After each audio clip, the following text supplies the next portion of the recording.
Hi guys! Welcome sa Engineered Math Channel. So, ang topic natin ngayon is for differential calculus, which is about the limit definition of derivative of a function.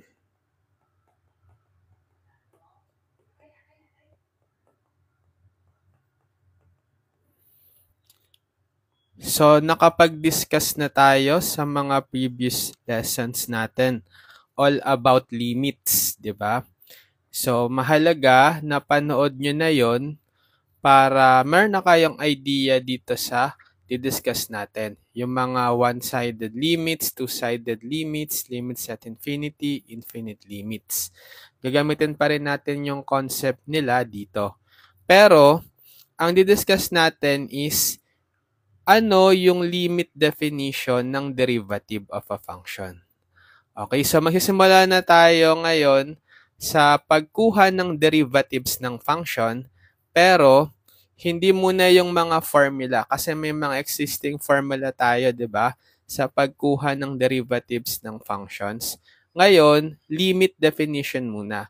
Dito rin naman nanggaling yung mga derived formula sa derivatives. Okay? Dito sa limit definition. So, mahalaga, magets muna natin kung ano yung limit definition ng derivatives or ano yung geometric interpretation ng derivative. So, magdodraw lang muna ako dito ng x and y axis.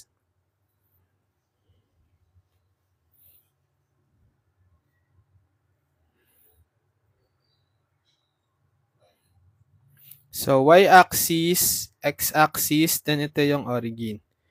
So, suppose meron tayong random function. Yan. F of x. Okay, tapos magdodraw ako ng second line. When we say second line, 'di ba yung line na nagta-touch sa curve at 2 points. Okay, let's say ito yung second line natin. So, ito yung unang point, ito yung pangalawang point. Let's say ito si point P given by x sub 1, f of x sub 1. Okay. Yung x-coordinate, yung x sub 1, tapos para makuha mo yung y-coordinate, 'di ba, i-evaluate mo lang yung f of x sa x sub 1, kaya f of x sub 1. Tapos, dito naman, let's say, point Q. Point Q given by x sub 2, tapos yung y-coordinate is f of x sub 2.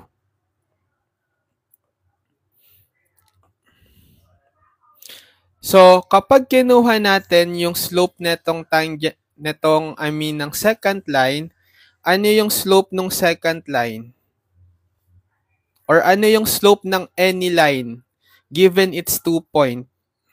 So, I denote the slope as m and sub pq, ibig sabihin, kinukuha ko yung slope ng line through the 2 points pq. Diba kukuhain natin yung delta x and delta y? Rise over run. So, diba ang slope is rise over run from algebra or analytic geometry. So, ano yung rise natin? Diba, isusubtract nyo lang yung y-coordinates. Diba? So, kasi,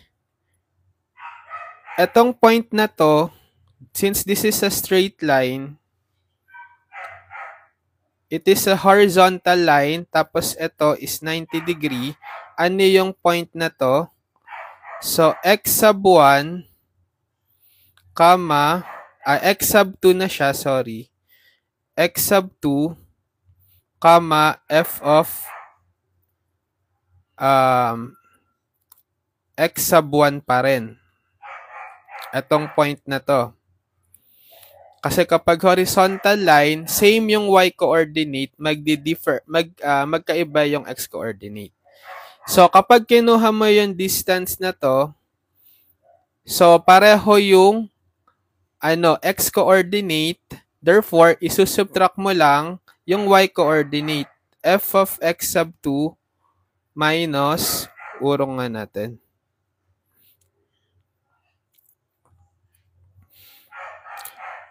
Minus f of x sub 1.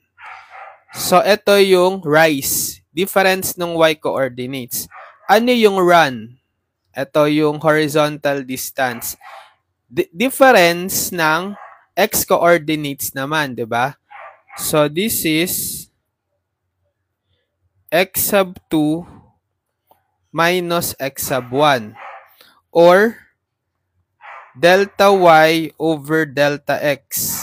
Na yung delta y natin is yung difference ng f of x sub 2 minus f of x sub 1.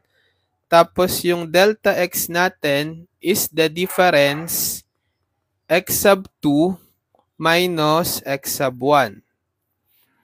Okay, so ito yung slope nung second line. Okay. Therefore, MPQ is equal to delta y, which is f of x sub 2 minus f of x sub 1 over, sige, gawin ko lang tong delta x. Yan. So, yung slope netong second line is f of x sub 2 minus f of x sub 1 over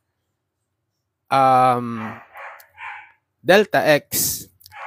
So, what if etong second line, gawin nating tangent line at point P. Fixed point P.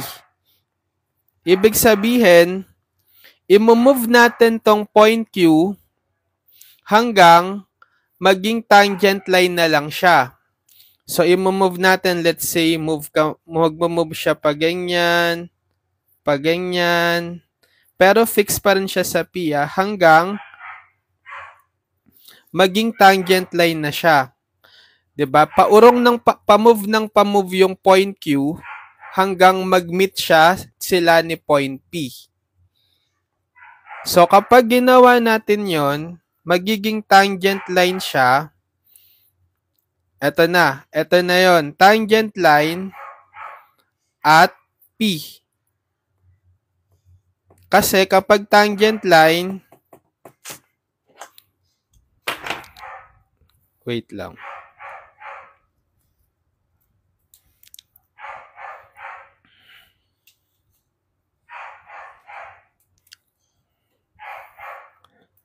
Pag tangent line, 'di ba, nagta-touch na lang yung point, nagta-touch na lang yung line sa curve at exactly 1 point dito sa P. So, paano natin magagawang tangent line na lang itong second line? Anong ginagawa natin? Binabago natin yung delta x. 'Di ba? Pinapa-zero natin hanggang yung point Q ay mapunta mismo sa point P para maging tangent line. So, kung meron tayong limiting position netong second line, which is the tangent line, magagawa natin yon by letting delta x approach 0. Or, bale, mag-i-equal yung x2 sa x1. So, if we find the limit netong m sub pq or yung slope ng second line as yung delta x approaches 0, so in-apply na natin ng limit, 'di ba? Makukuha na natin yung slope ng tangent line at x sub 1. Okay? So, ang magiging natin, equation is for the slope ng tangent line at a point is limit nung f of x sub 2 minus f of x sub 1 over delta x as delta x approaches 0. Okay?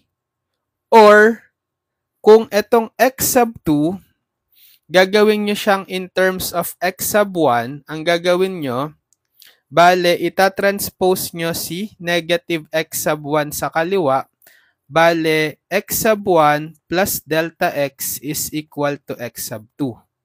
So, pwede nyong ipalit ngayon dito, limit ng f of x plus delta x, ito na yung x sub 2, di ba?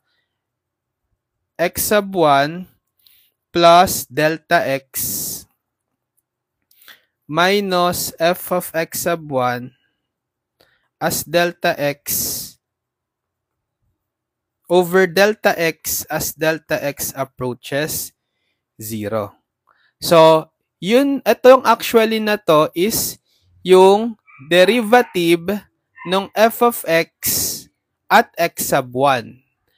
Ito yung limit definition ngayon ng derivatives. So, yung derivative ng f of x at x sub 1 is given by the limit ng f of x sub 1 plus delta x minus f of x sub 1 over delta x as delta x approaches 0. So, ano yung geometric interpretation ngayon ng derivative?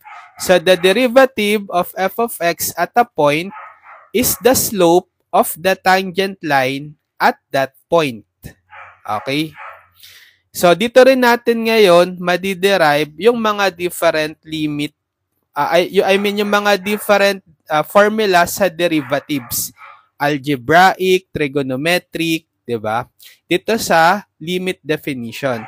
So, i-generalize ngayon natin ano yung definition ng derivative. Isulat natin, definition of the derivative of a function. So, the derivative of the function f is that function denoted by f prime. So, isang notation for the derivative is f prime. Mamaya, magkakaroon pa rin tayo ng ibang notation. Sasabihin ko sa inyo, such that its value at a number x is in the domain of f is given by f prime of x is equal to the limit of f of x plus delta x minus f of x over delta x as delta x approaches 0 if this limit exists.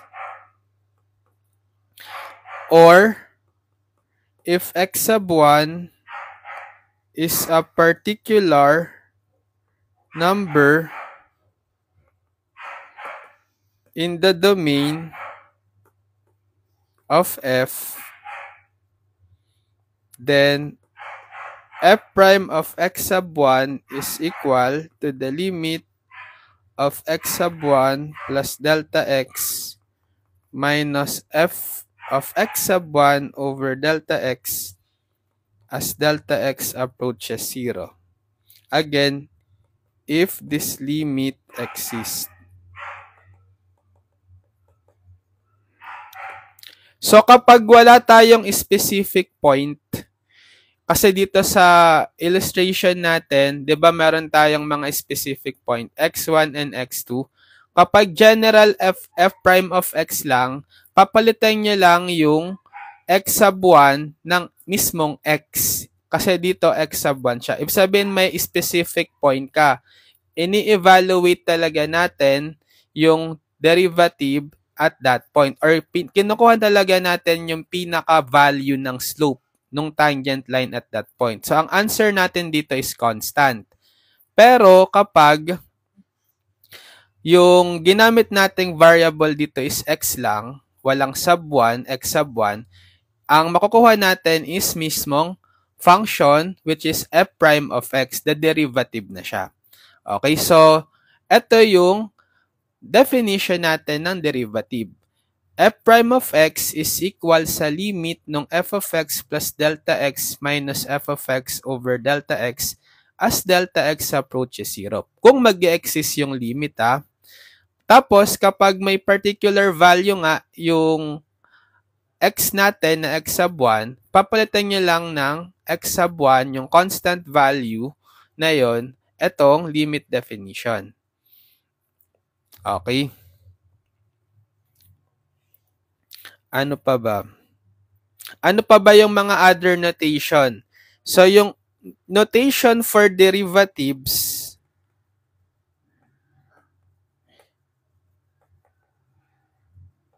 diba yung una nga, yung lalagyan nyo ng prime, yung f of x. So, it means derivative. Ano pa?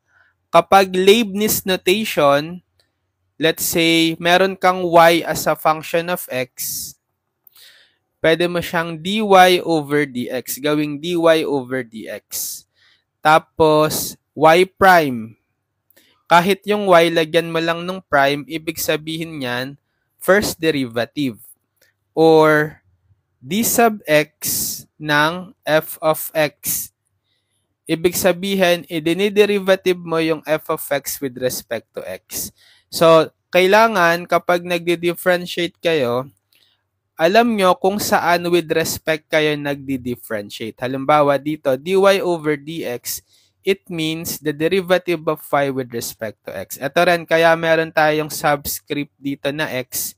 Ibig sabihin, nagdi-differentiate tayo with respect to x. Yan.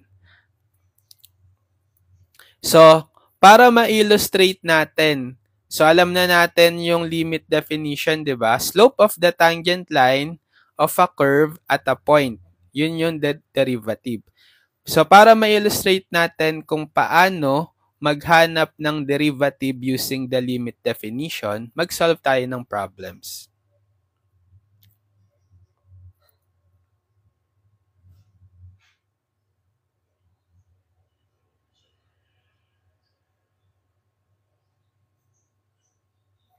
So, ang instruction is find f prime of x for the following. Okay, so number 1, f of x is equal to 8 minus x cubed. So, walang binigay na point. Okay?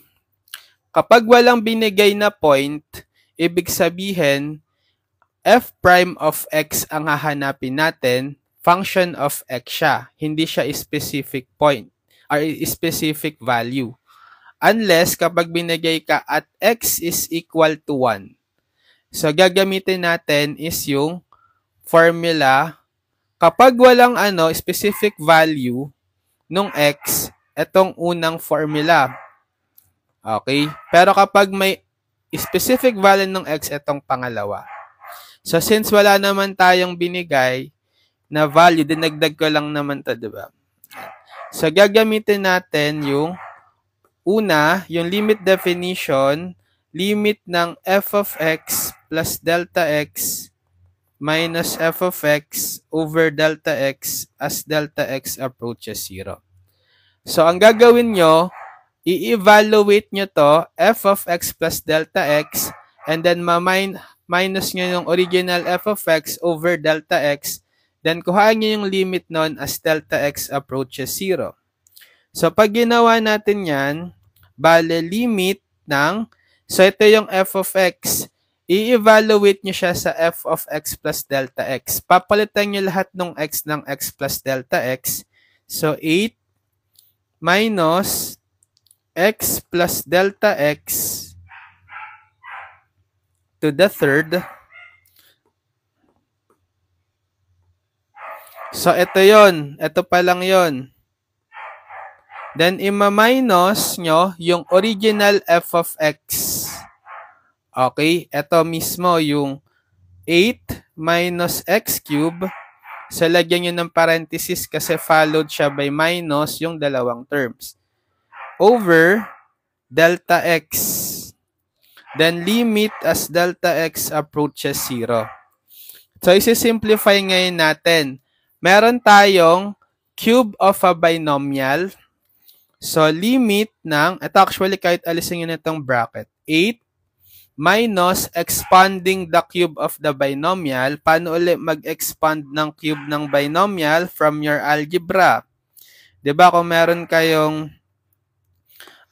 x plus y cube equal siya sa x cube plus 3x squared y plus 3xy squared plus y cube. So, ano yung x natin? X pa rin. Ano yung y natin? Delta x. So, fa-follow natin tong cube of a binomial na formula. So, bale, lagyan nyo ng parenthesis. Cube the first x, x cube, plus 3 times the square nung first yung x, tapos times the y, yung second term, which is the delta x, then plus 3x, which is yung x din, y squared, yung delta x yon. So, delta x squared, then plus y cube, which is yung delta x, yung second term, delta x cube. Urong natin.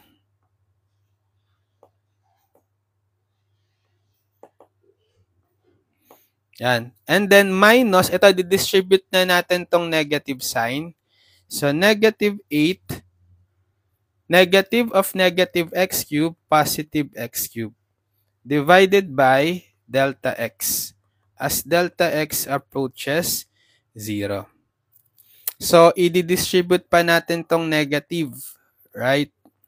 So, magiging limit ng 8 minus x cube minus 3x squared delta x, and then minus 3x delta x squared, and then minus delta x cubed, minus 8 plus x cubed, copy ko muna, over delta x as delta x approaches 0. Meron ba tayong mako-combine sa numerator? Ito, 8 minus 8, 0. Negative x cube plus x cube cancel. So, anong natira? Limit na lang. Sige, copy ko na lang to. Ito yung tatlong terms na natira. Walang na-combine sa kanila. Diba? Over delta x. As delta x approaches 0. Ngayon, pwede nyong i-factor out yung delta x. Common factor. So, limit ng pa-factor out ko yung delta x to the first, yung pinakamababang exponent ni delta x, di ba? To the first, or simply delta x. So, negative 3x squared delta x divided by delta x, negative 3x squared. Then, minus 3x delta x squared divided by delta x, 3x delta x. Then, negative of delta x cubed divided by delta x squared, divided by delta x as delta x approaches 0. So, pwede nyong makancel tong delta x. Magiging ano na lang, limit ng negative 3x squared minus 3x delta x minus delta x squared as delta x approaches 0. Ano yung naturo ko sa inyo sa pag-evaluate ng limit? Ang ating ano dito, independent variable is delta x. So, lahat ng may mga delta x, pwede nyong i-substitute as 0 kung mag-e-exist, kung walang indeterminate, para ma-evaluate yung limit.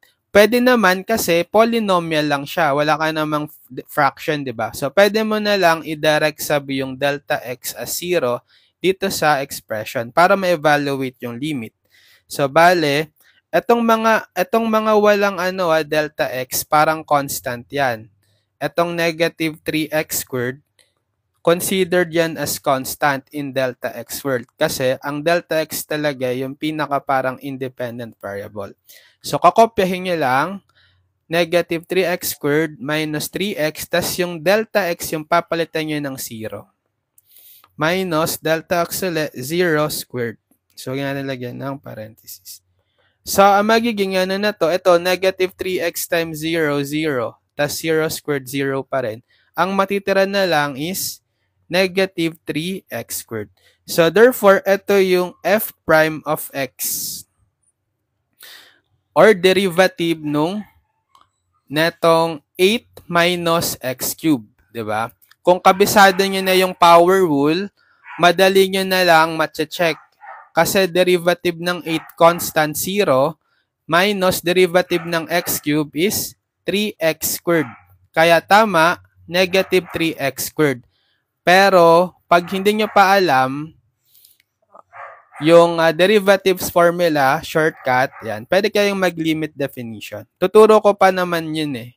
Tuturo ko pa lang kasi sa next lessons pa yun. Kung alam nyo lang agad yung power rule, matche-check nyo na agad, di ba? So, tama yung ating sagot. Using the limit definition, f prime of x is negative 3x squared. Okay, next. Number 2. Paano naman kung f of x is x cubed plus x? Yan. So, hanapin natin yung f prime of x using the limit definition. So, again, limit ng f of x plus delta x minus f of x over delta x as delta x approaches 0.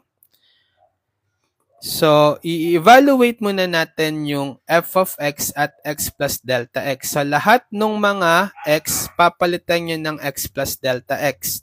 So, itong x cube magiging x plus delta x to the third plus x, gagawin yung x plus delta x. Then, minus, yung f of x naman, kakopy nyo lang as is. O, lagyan nyo ng parenthesis ulit kasi 2 terms. So, x cube plus x quantity kasi dapat mamaya i-distribute nyo yung negative sign. Kaya may parenthesis. Tapos, over delta x copy. Then, limit as delta x approaches 0. So, saka nyo uli isi-simplify. So, dito, meron tayo uling cube of a binomial. E di, pwede na lang natin kopyahin. Same lang, di ba?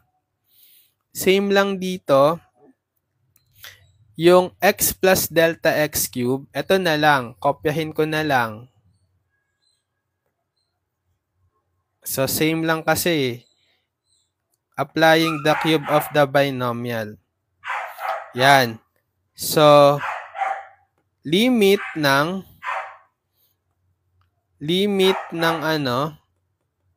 neto plus x plus delta x, copy nyo na lang, and then i-distribute nyo tong negative.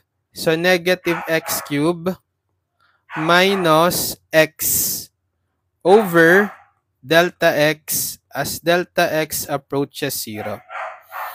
Yan. So, meron ba tayong makakancel? So, eto, no? Etong x cube minus x cube, etong x minus x, 0 na sila. So, ano na lang natira? Limit netong 3x squared delta x plus 3x delta x squared plus delta x cubed plus delta x. Okay, ito. Plus delta x. Tapos, over delta x, then limit as delta x approaches 0. So, pwede natin ngayong i-factor out yung delta x. common factor. Okay? So, delta x, factor nyo, bale, 3x squared delta x divided by delta x, 3x squared, plus 3x delta x squared divided by delta x, 3x, meron ka pang isang delta x to the first, right? Plus delta x cubed divided by delta x squared. Tapos delta x divided by delta x, 1. Over delta x. As limit as delta x approaches 0.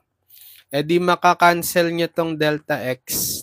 So magiging limit na lang netong expressions na to. Copy ko na lang. Yan. Limit as delta x approaches 0. So, paano evaluate yan? E di, isa-substitute nyo na lang yung 0 sa mga delta x. Again, yung x dito is considered as constant. Kasi, yung parang independent variable natin dito is delta x. Yun yung nag-a-approach sa 0 eh. Kaya, yun lang yung papalitan nyo ng 0. So, 3x squared, since considered as constant yan, yung mga x variable, kokopyahin nyo lang, plus 3x times itong delta x, papalitan nyo ng 0, plus delta x squared, so 0 squared plus 1. So, ito, masi-0 na siya, 0 squared is still 0. So, ano na lang natira? 3x squared plus 1. So, ito yung f prime of x. Derivative ng f of x. So again, kung alam nyo na yung power rule, shortcut, di ba ang gagawin nyo? 3x squared, baba yung 3, tapos x raised to 3 minus 1, 2, plus derivative ng x, 1. 3x squared plus 1.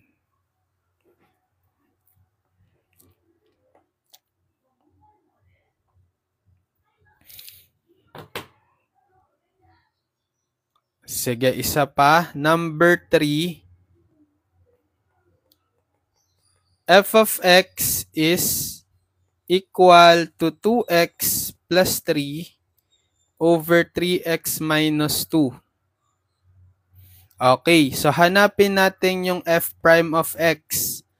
Definition, limit ng f of x plus delta x minus f of x over delta x as delta x approaches 0. Okay? So, papalitan muna natin yung mga x ng x plus delta x. So, limit ng 2 times, palitan nyo ng x plus delta x plus 3 over 3 times x plus delta x minus 2. And then minus yung original f of x. 2x plus 3 over 3x minus 2 all over delta x. And as delta x approaches 0. So, complex fraction yan. Kasi, fraction ka na meron ka pang mga fraction sa numerator particularly. Simplify natin.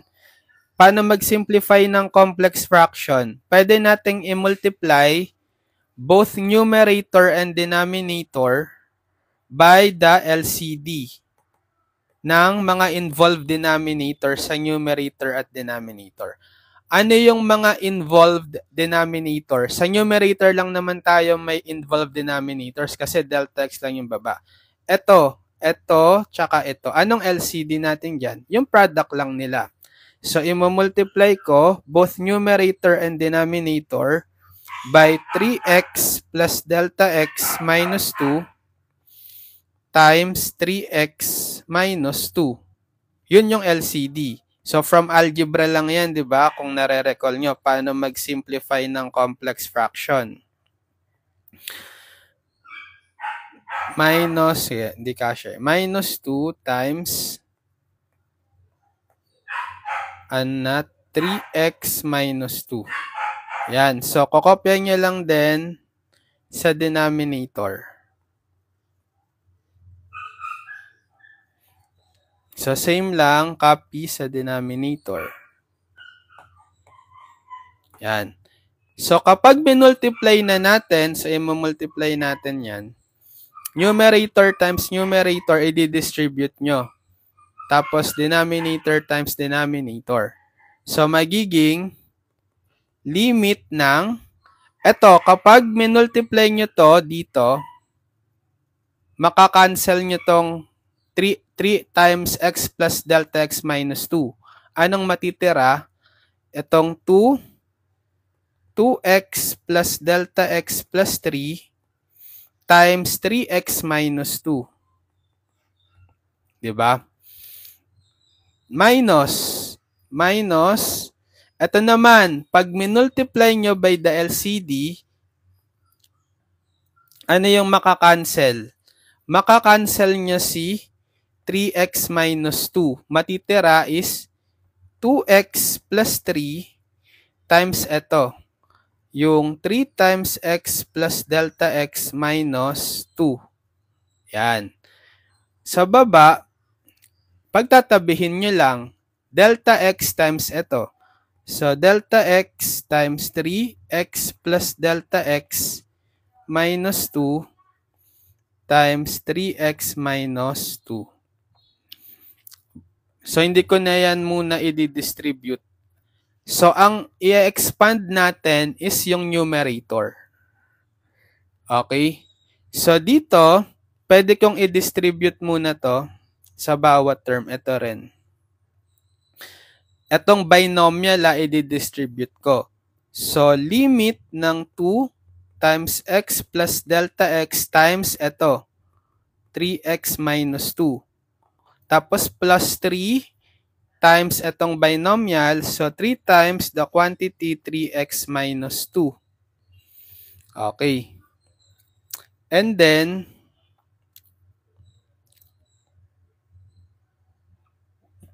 eto, distribute ko rin siya. Etong 2x plus 3 distribute ko as a binomial. So, minus 2x plus 3 times 3 times x plus delta x. Dito ko na itutuloy yung yung minus, bale, negative times negative, positive 2 times etong 2x plus 3.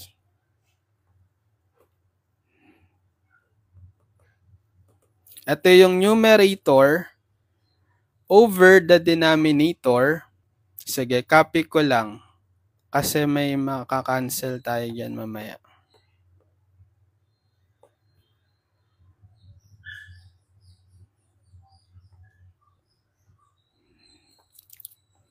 So, meron ba tayong pwedeng makancel?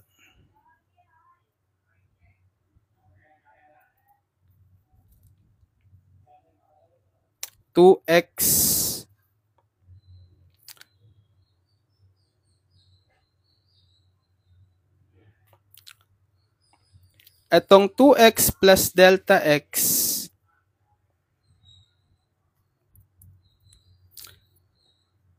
two times x plus delta x times 3x minus 2,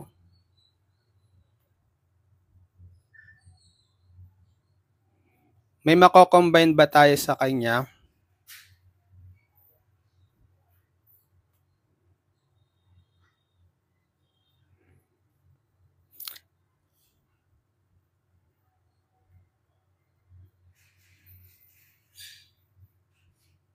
Ito, pwede natin tong i-expand. Kapag in-expand pa natin ito, sige, para mas may makancel pa tayo,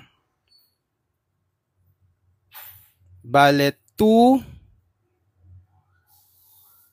times x plus delta x 3x minus 2 plus 3 times 3x minus 2 minus 2 times x plus 3, 3 x minus 2x plus 3 times, so unahin ko tong 3 tapos x, then minus 2x plus 3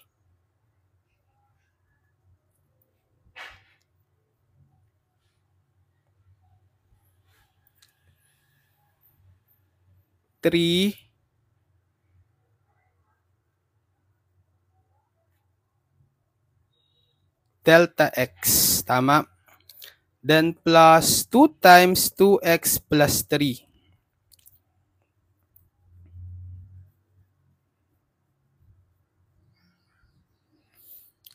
Ito, pag in-expand nyo, expand na rin natin pala to.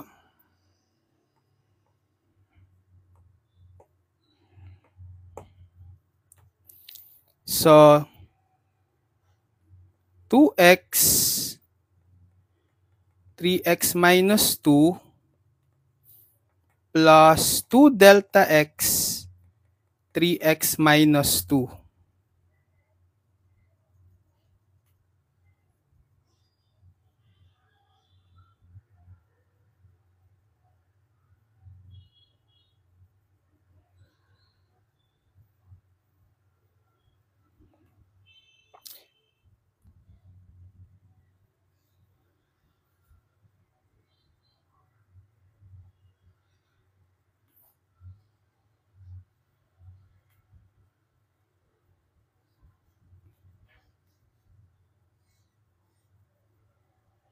Mas maganda kung mag-groupings na lang tayo para mas makita natin. Ulitin natin. Kasi kapag in-expand pa natin, mas matagal. I-grupo na lang natin ulit. Para hindi na tayo mag-expand. Ang gagawin ko na lang, i-grupo ko tong expand ko to. So, 2x plus 2 delta x plus 3, no? Pwede nyo namang i-expand isa-isa. Gagawin ko, re-rearrange ko as 2x plus 3 plus delta x plus 2 delta x. So, dinistribute ko lang para makuha natin tong ganito, makakancel. Times 3x minus 2. Diba? Para kapag dinistribute natin, tapos ito distribute din, makakancel. Ayun. Pwede nyo i-expand isa-isa para ma-check nyo. Pero mas maganda kung naka-group para mas madali. So, ginawa ko, 2x, dinistribute ko yung 2, kaya 2x, 2 delta x, tapos yung 3 plus 3, sinama ko kay 2x plus 3 para kapareho nitong 2x plus 3. Tapos, ayun, tsaka natin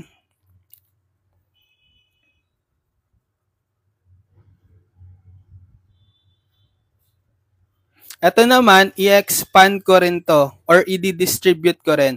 So, minus 2x plus 3 times 3x plus 3 delta x minus 2.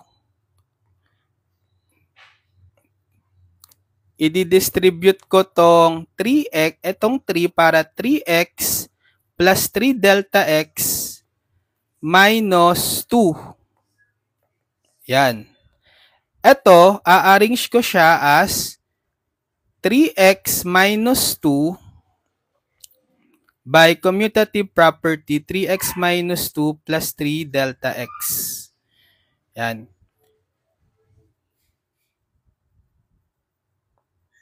Ito, gagawin ko siyang isang quantity. Ito rin gagawin ko isang quantity bago ko i-distribute. Para may makakancel na lang tayo. Hindi na natin iisa-isahin. I-distribute term by term. So, yan. I-distribute na natin. So, bale 2x plus 3. Ito, as a binomial na siya. Times 3x minus 2 plus 2 delta x times 3x minus 2 Tapos, ito magiging minus 2x plus 3, 3x minus 2. Ayan. As a binomial ko rin din-distribute. Tapos ito, minus 2x, 2x plus 3 times 3 delta x. Yan. Over, itong the same denominator natin. Copy. As delta x approaches 0. Ayan, so hindi na natin in-expand, 'di ba? In-expand as a FOIL, using FOIL method, cancel na siya. 'Di ba? Although pwede nyo nga rin i-expand isa-isa. So ang matitira na lang is etong 2 delta x times 3x minus 2, and then etong minus, sigunahin ko tong 3 delta x times 2x plus 3. Ayan. Over delta x. Sige, copy ko na lang tong denominator. Excuse me. Then, the limit as delta x approaches 0. Pwede nyo na ngayong i-factor out si delta x sa numerator. So, limit ng delta x, pa-factor out ko na, common factor. So, ito, divide nyo by delta x, makakancel nyo lang yung delta x. So, may 2 times 3x minus 2 ka pa. Tapos ito, divide nyo by delta x, cancel yung delta x. Meron ka pang minus 3 times 2x plus 3. Over the same denominator.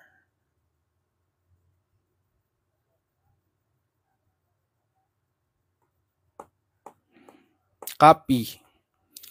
Delta x approaches 0. Ayan. So, makakancel nyo na tong delta x. So, magiging limit na lang, i-distribute na natin tong 2, tsaka negative 3. So, 2 times 3x, 6x. 2 times negative 2, negative 4. Negative 3 times 2x, negative 6x. Negative 3 times 3, negative 9. Over, ang natira na lang is ito.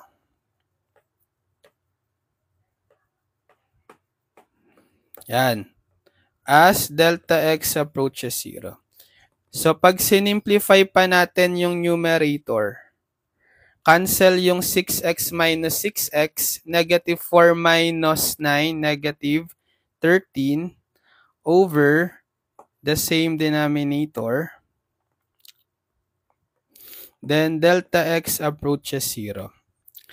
So, pwede ba nating i-direct sub na yung delta x sa 0? Check natin kung hindi mag-i-indeterminate. Ito lang palang isa. Pwede yan. Di yan mag-i-indeterminate 0 over 0. I-direct sub nyo na yung delta x dito sa yung 0 sa delta x. So, bale, ang limit niyan is negative 13 over 3 times x plus delta x, gagawin yung 0, minus 2 times 3x minus 2. Again, yung mga x constant yan, considered constant. So, negative 13 over, ito, distribute nyo. Ito, ano na lang naman to, diba? X plus 0 is 3x, tas minus 2 times 3x minus 2.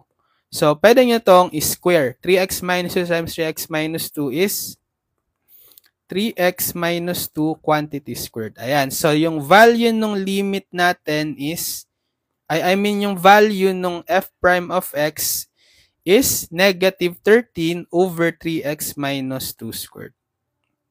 Yan. So, therefore, yan yung derivative. Oras na. So, pwede nyo yung ma-check kapag kapag marunong na kayong mag-quotient rule. Iko-quotient rule nyo yan. Kapag naturo ko na sa inyo. Dapat pareho lang. Pero ang ginamit natin muna, limit definition. Sa mga future lessons pa yan. Sige, so siguro hanggang dito muna, 3 pa lang nasa-solve natin. Pa-part 2 pa tayo. Abangan nyo yung part 2 netong topic, limit definition of derivatives. Okay? So, subscribe lang kayo sa ating YouTube channel, Engineered Math. Hit nyo na yung notification bell para manonotify kayo pag may mga new video tutorials tayo. So, lilink ko na lang din sa description yung mga past video tutorials natin for differential calculus. Pati yung pinaka-playlist na rin ng differential calculus para pwede nyo na mapanood simula sa unang lesson hanggang dulong lessons nyo sa DIFCAL. Para meron na kayong reference video tutorial playlist guide from our YouTube channel, Engineered Math, para sa buong subject nyo na differential calculus. So, pwede nyo na yung i-binge watch or i-marathon pag kailangan nyong mag-review or mag-advance study. Okay?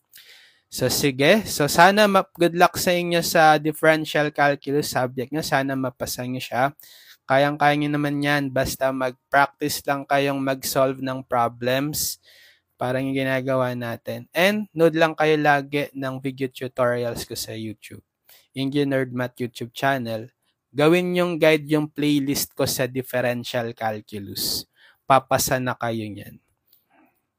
Okay, sige. See you on my next video tutorial. Bye-bye.